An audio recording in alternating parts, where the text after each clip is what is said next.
talking about guiding students through learning spaces. And I will let my colleagues introduce themselves. I'll go first and then I'll hand it over to David. So I'm Sally Goldberg-Powell, instructional technologist with the digital learning team. And I also teach first-year journalism classes in the School of Journalism. And I will hand it to David. Thank you, Sally. I'm David Arumba, instructional designer with the digital learning team.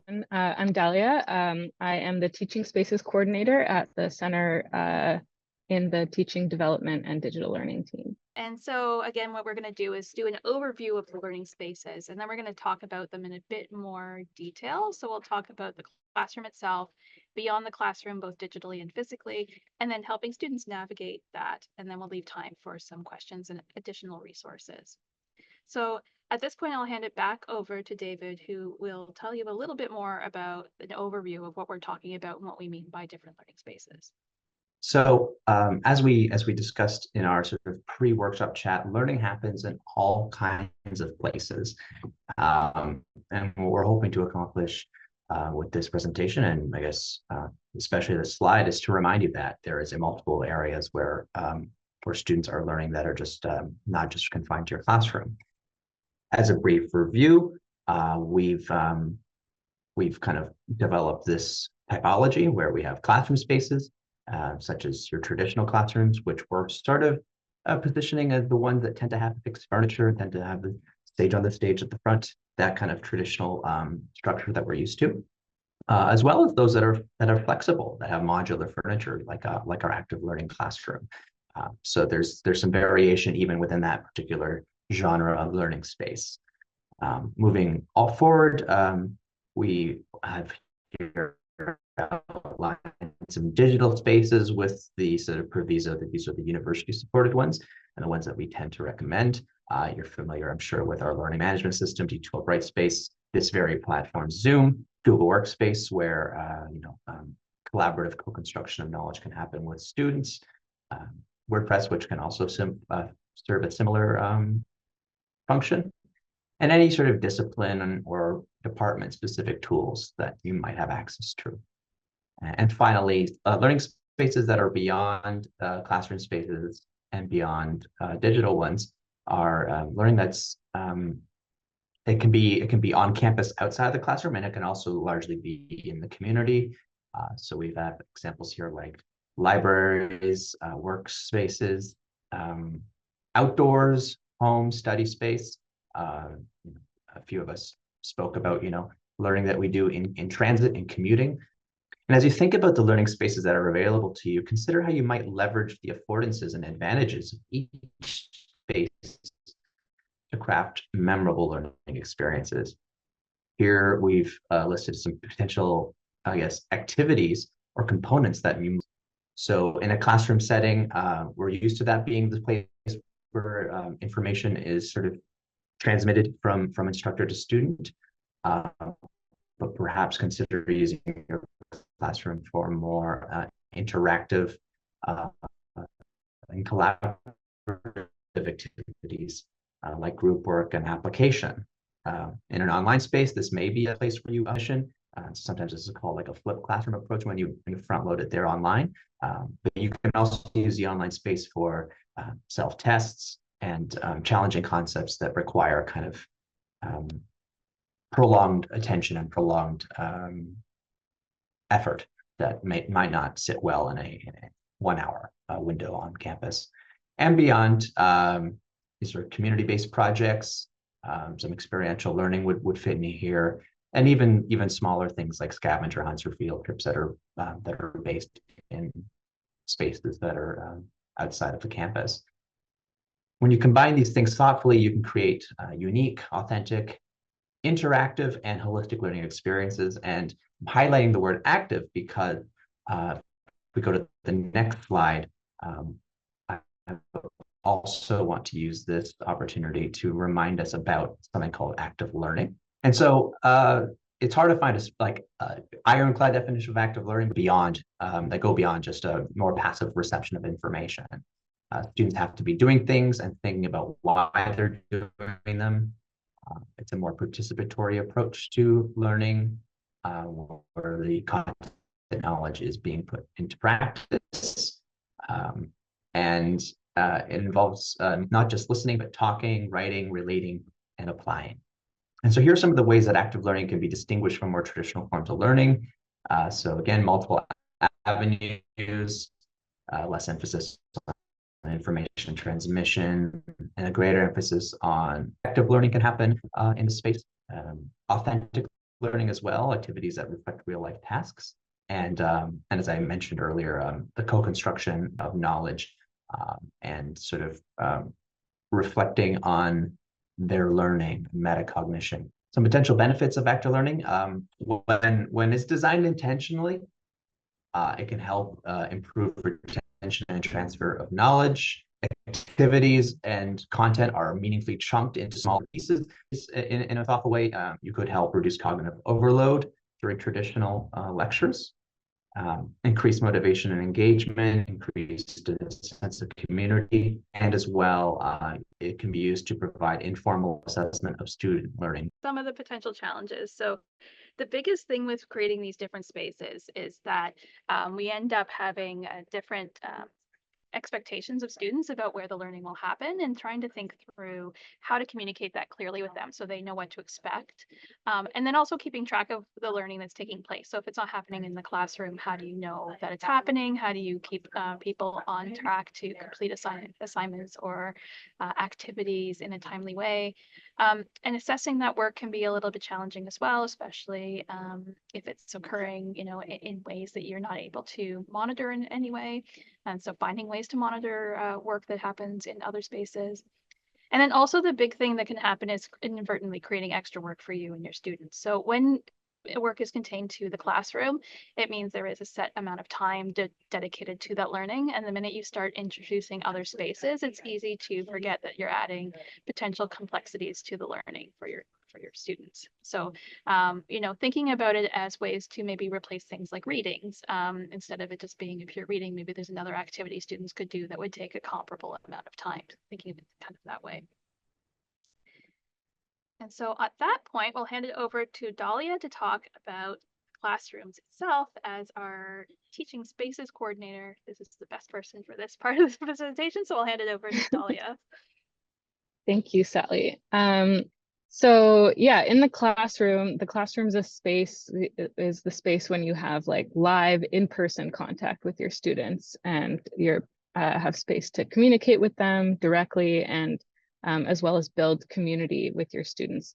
So at TMU, there are many possible classroom spaces that you can find yourself in, and that's going to shape and provide particular possibilities and constraints for what you're able to do.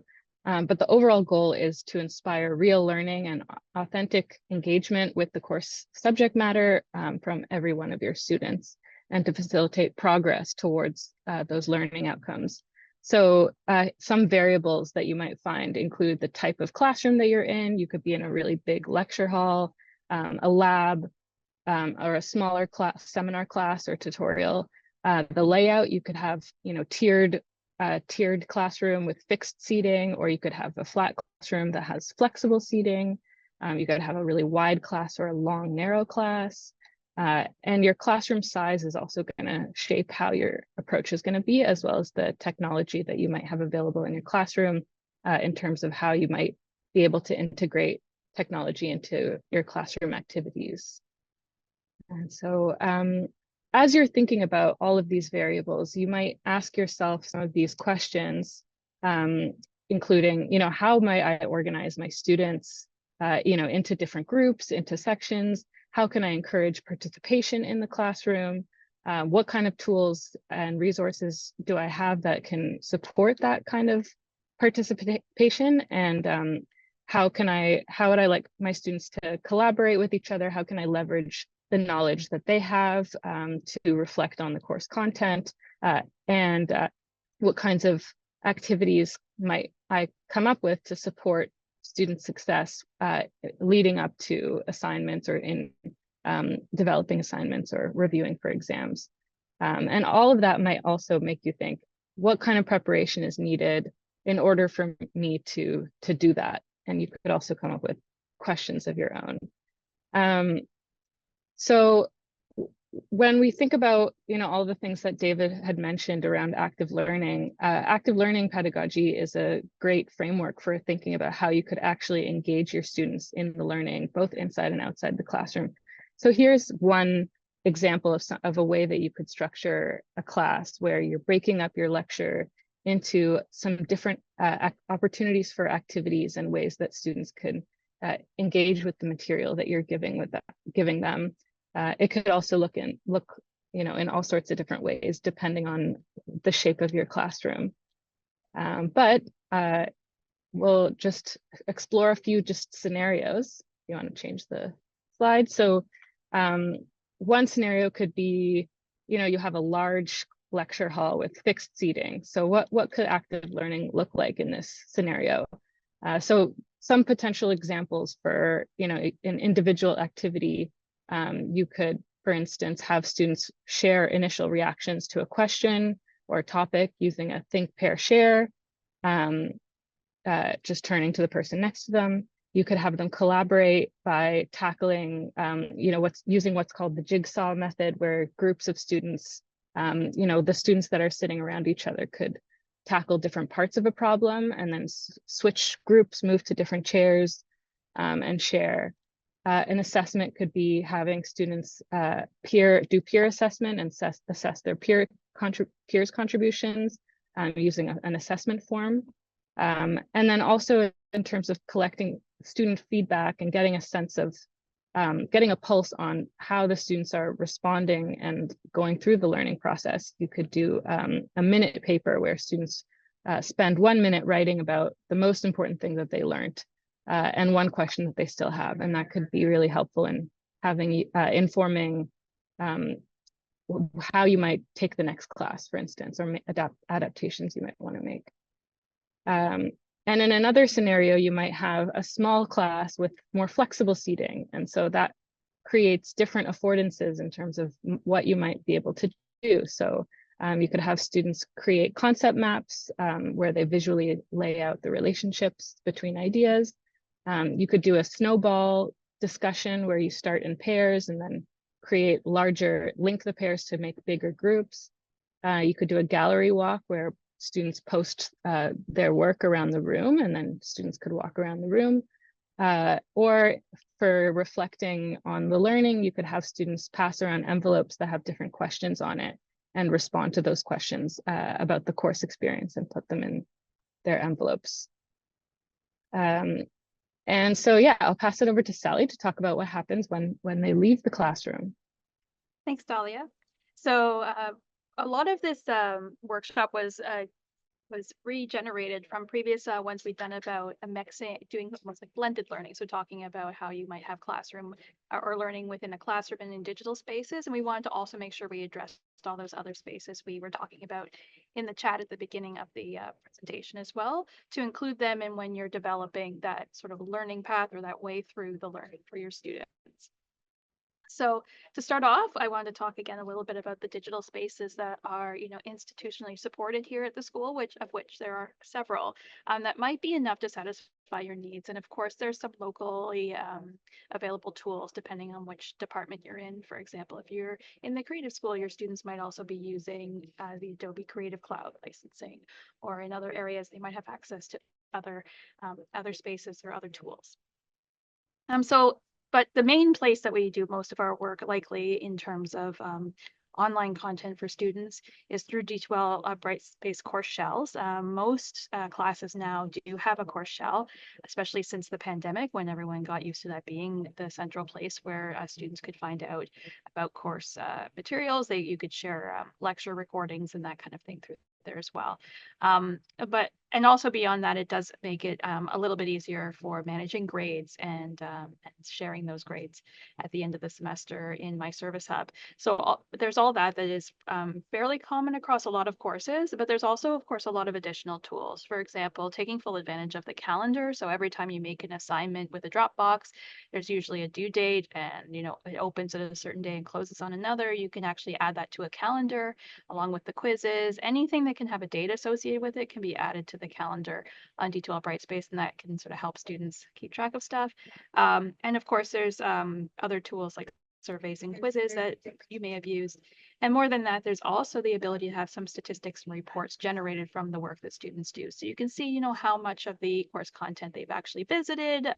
You can see, overall statistics about how students have done on quizzes, which questions were the most difficult for them to respond to, that kind of thing, and identify pain points that you can address in class.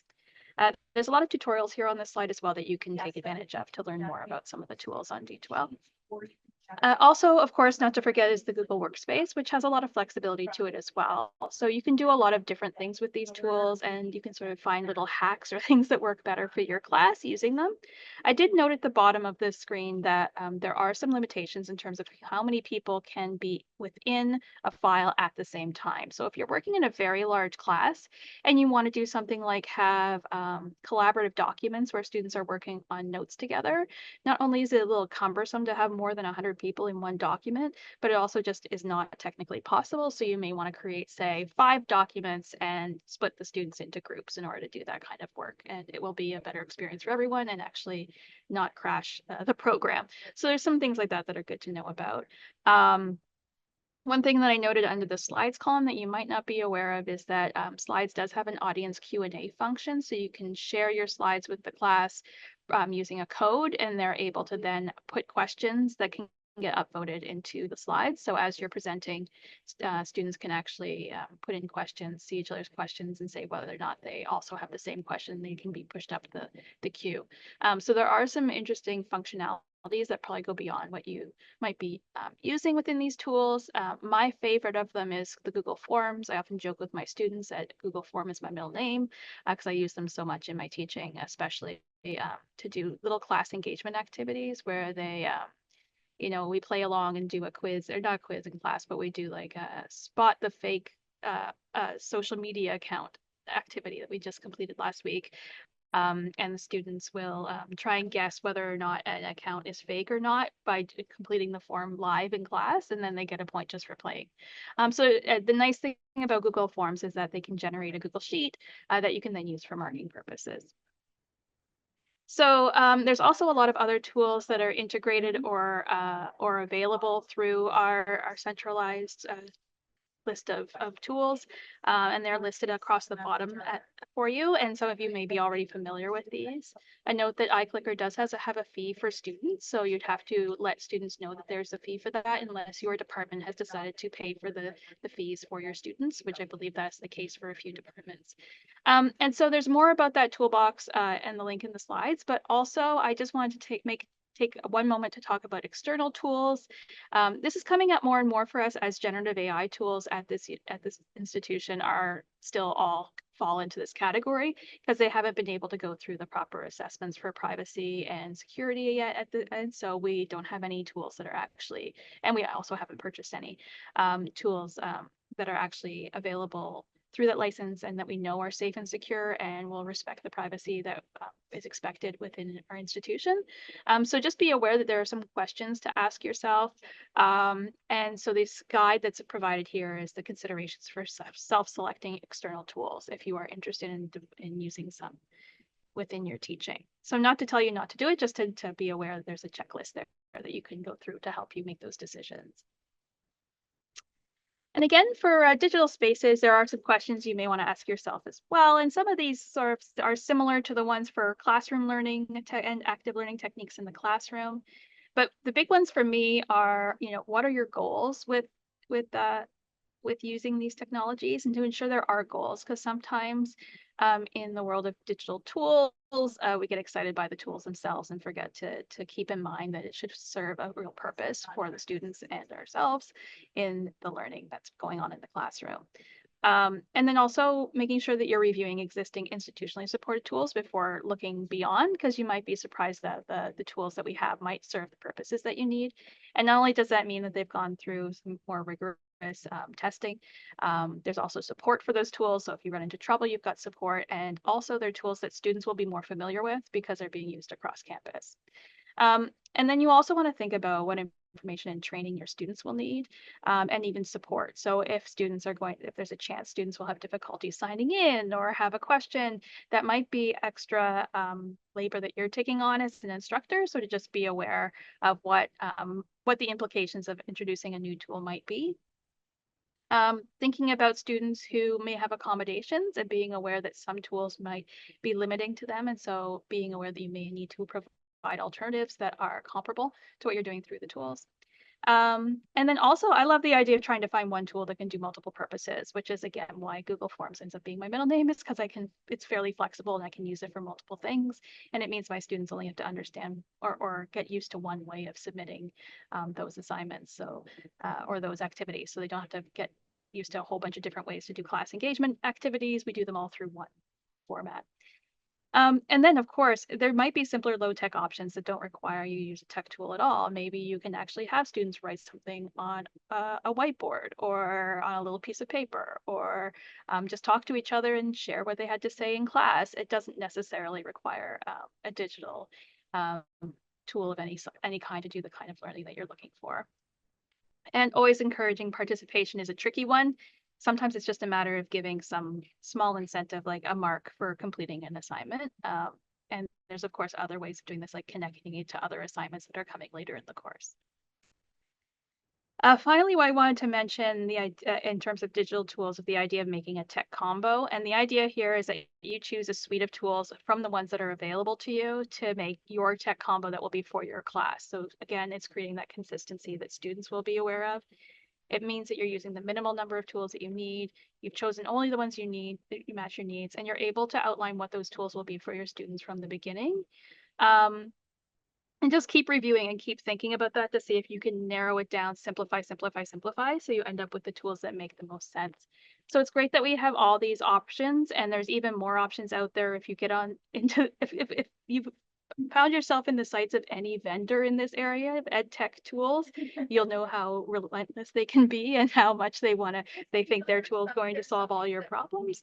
So just being aware of the fact that there is a lot of hype around a lot of these things, and chances are there's a simpler way to do these things. I've included some online scenarios. I won't go through them in too much detail, except to say that there are ways of encouraging in students to be active in a digital space that are beyond just individual activities. Of course, there are things like the quiz tool that will allow you to let students have, like, maybe for a little amount of marks, be able to check their understanding of readings or concepts prior to coming to class or prior to handing in an assignment. But you can use small D2L groups to make discussions more valuable, especially in large classes. So you could create almost little study groups where they talk amongst themselves. And that can be a way of them building some amount of collegiality, even in a digital space. There's also the tool that I quite enjoy using is Peer Scholar, which is a way of allowing students to actually give each other anonymous feedback. And not only does that give them the opportunity to do that, but they also get to get feedback from their peers and think about their work before handing it in, maybe. Sometimes that's how I use it. And then, of course, you can use Google Forms surveys or other ways of getting student feedback so you can make adjustments to your course. When it comes to beyond the classroom, I think we had some excellent examples in the chat earlier. Letting your students go to the opera, finding things that are connected in nature to the concepts being discussed in class.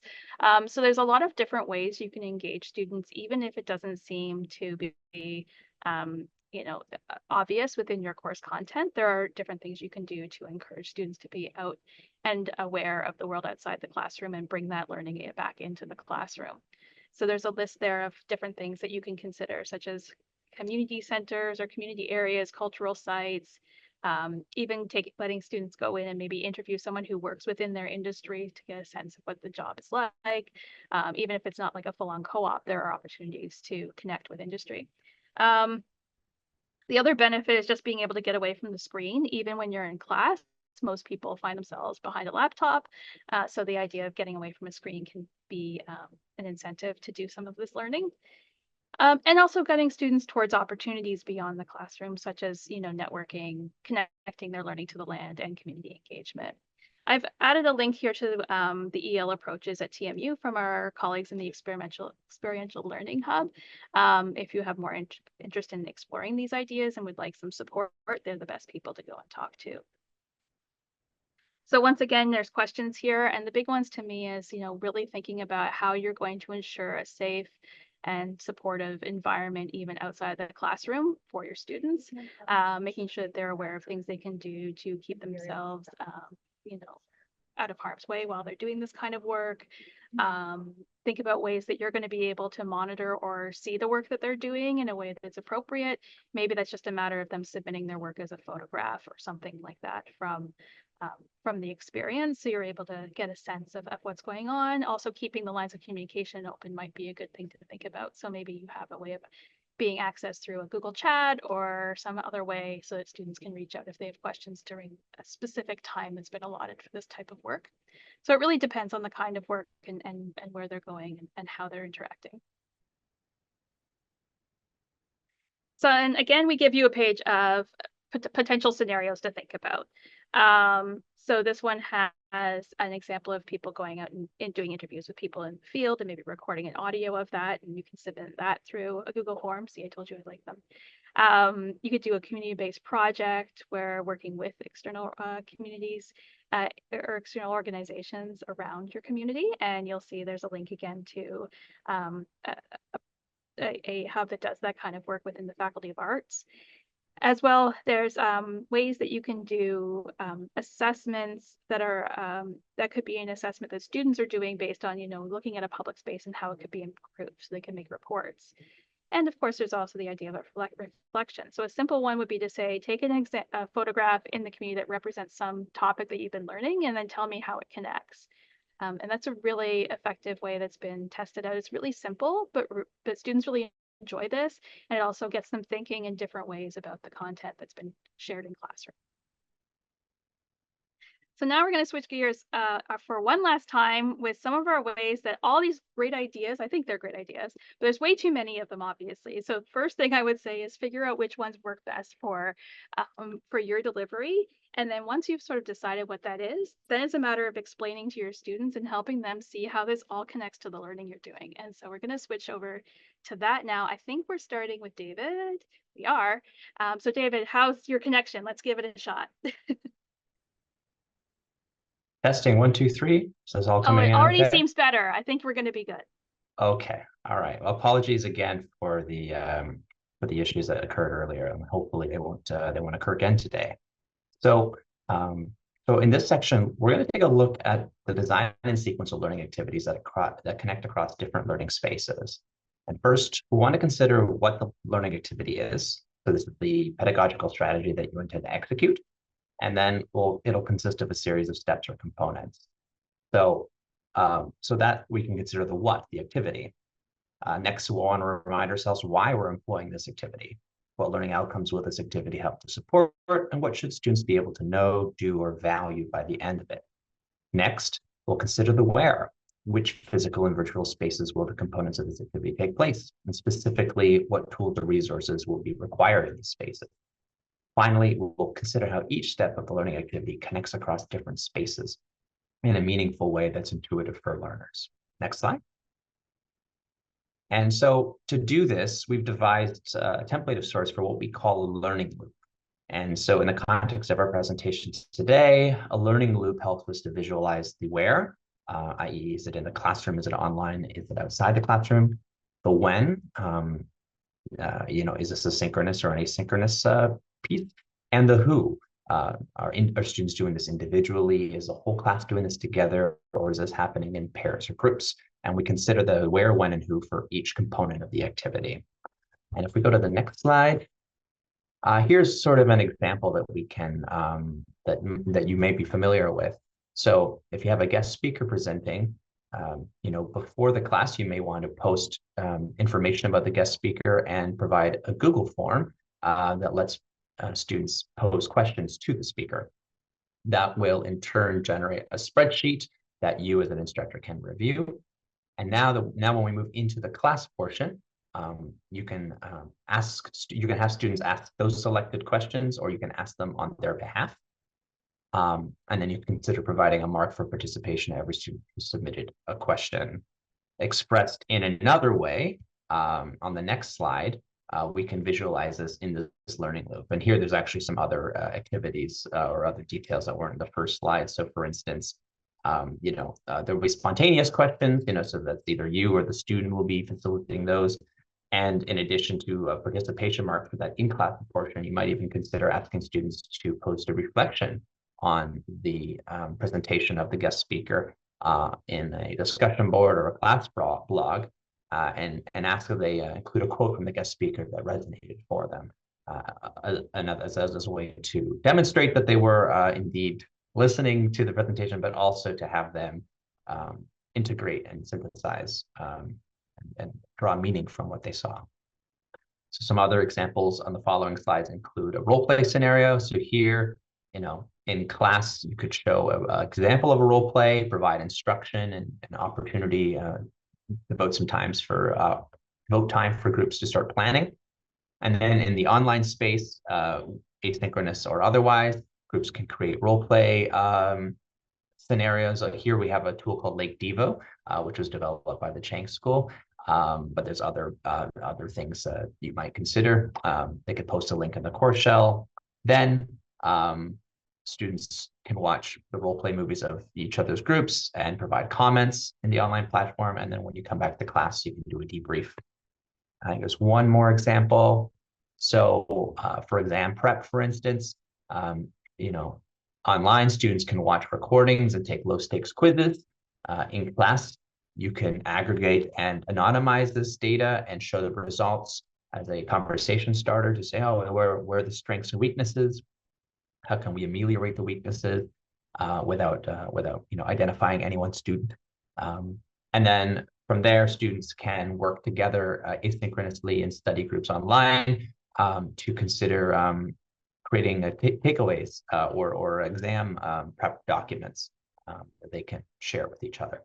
So those are some examples of how you can think methodically, step by step, about the where, the who, and the when of each component of an activity. And that's the learning loop. Thanks, David. Yeah, I love using the learning loop because it reminds you to connect things back again. Because if things happen in different spaces, then it's really difficult sometimes for students to connect and understand why are we doing this, right? And so that helps you think that part through. So the other part of this is to think about learning paths. So I think of the learning path as having 3 different ways of components to it in order to help students navigate through the learning and see again how it's all connected. So this is providing roadmaps for your students essentially. So you give them the overview of what they should experience in the course. Then you give them directions or wayfinding so that they can find their way through the course. And then finally, you also provide the full itinerary. And so this is sort of almost, if you think about getting more detailed as you go. The real thing here is that if the more places you plan on integrating into the learning experience, the more helpful the learning path becomes. So if students are just going to class every week, taking notes and doing an exam, then a learning path isn't as valuable or as necessary for students to be able to fully participate. But if they're expected to do something in one space, bring it back and talk about it, do something else in another space, then this becomes really crucial for them to be able to see how it all comes together. So it allows you to do a few things and get away from a few common concerns. So some things that happen when you start integrating other types of learning into your class is that students don't know where to start.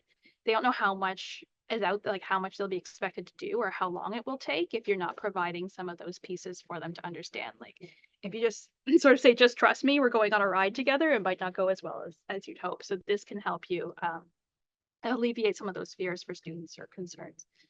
It lets you control the flow too. So the way I'm going to suggest creating the learning path is through D2L and allowing you to do things like, for example, you can share just the map and the general directions to start, but the full itinerary doesn't have to be there. You can reveal that as you go so as to not overwhelm students. Some students like to see everything at the beginning, but there's a lot of students that get overwhelmed by that. Excuse me. And you can provide that context so they can see where the piece that they are working on right now fits into the whole, and it can eliminate all that confusion that might happen about, where things are, what I need to have access to in order to complete an activity. All those kinds of things can be clearly laid out if you have a learning path. So again, discussing this in terms of D12 Brightspace and how that can be leveraged for this type of role in your class planning, is that it can become the class hub where students know they can find everything they need. And it also outlines that learning path for them, so guides them through what to expect next, when things are going to be happening, and so forth.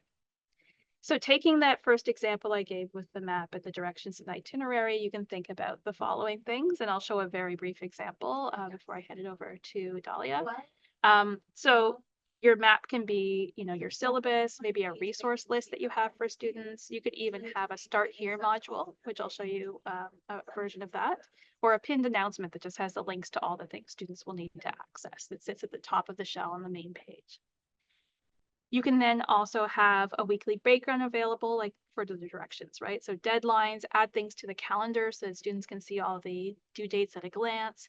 You can start developing modules and a pattern for modules. So for example, having week 1, week 2, week 3, or module 1, module 2, module 3, so that students know that they'll be able to sequentially go through and do the learning. And then there's detailed learning plans. So this is all those activities that might exist within each module.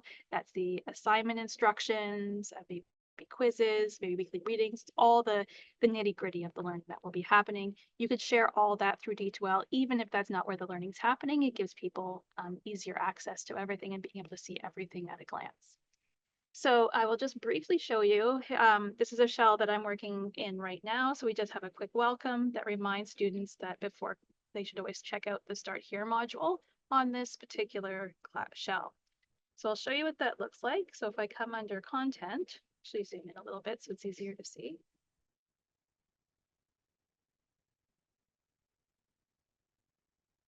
The Start Here module will include general information they should know, such as having access to the course outline.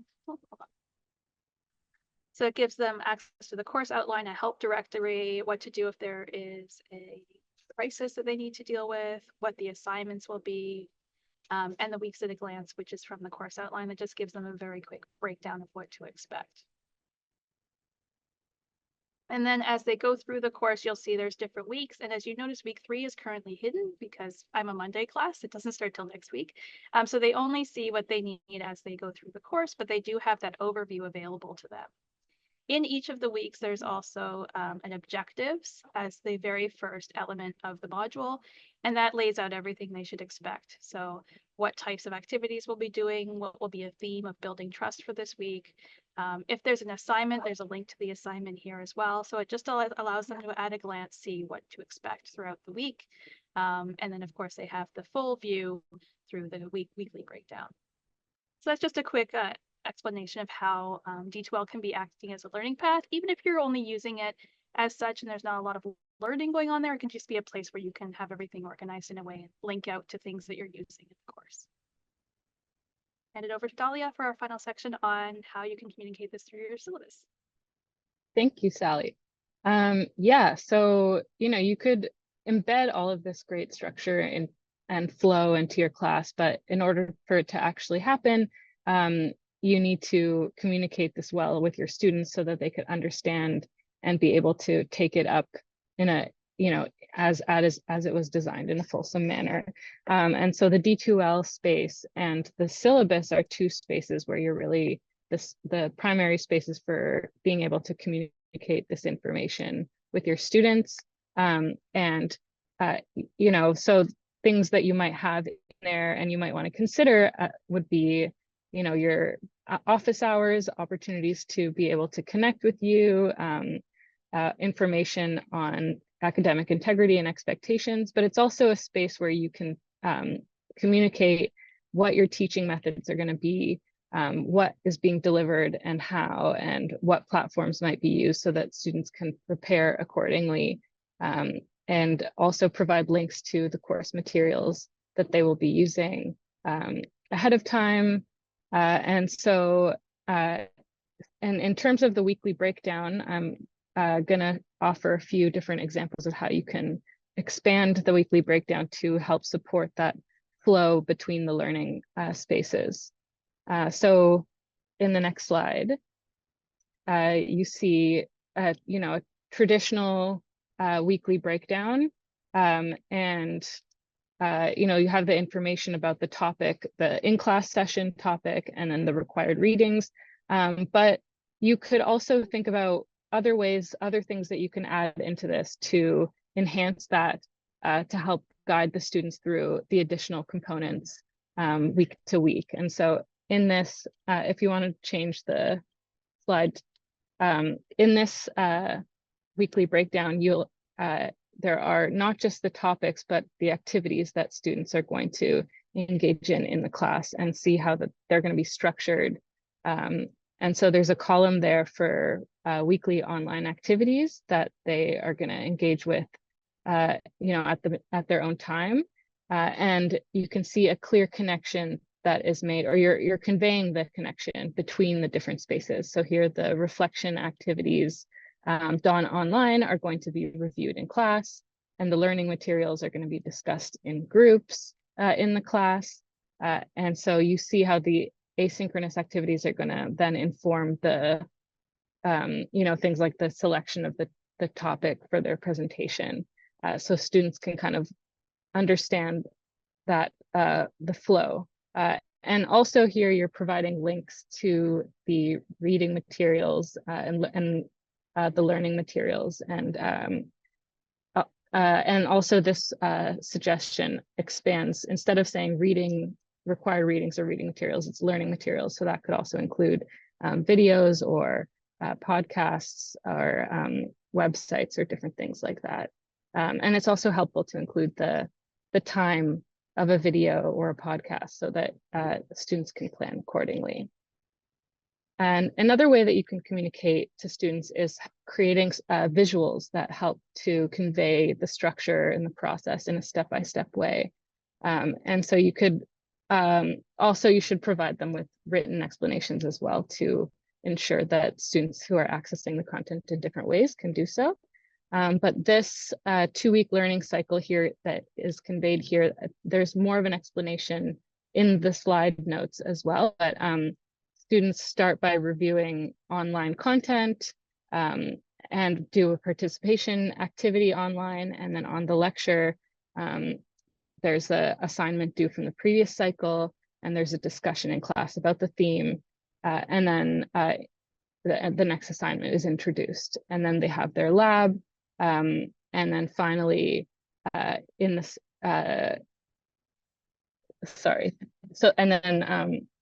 in the second lab, they can ask any outstanding questions about the assignment.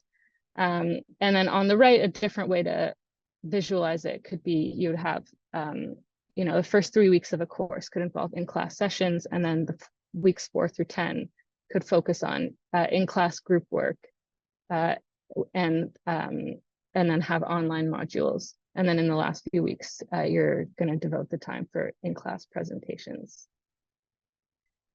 And then another thing that you could consider is providing a time commitment table. So students could be able to see the amount of time that would be expected of them to complete different tasks. And it helps them build, a mental understanding of how they might want to manage their time, and also communicate expectations for how long something might take, which of course it could take a little bit more or less, but as a target. And this could also ensure that you're not overloading your students, allow yourself to make sure that you're not overloading your students, as well as having students kind of manage their time.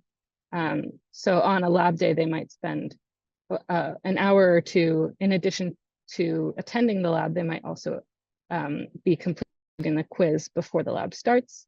And then throughout the week, there's also time laid out for additional work on assignments or different activities in addition to the lecture. That's all we have, so I will open it up for any questions.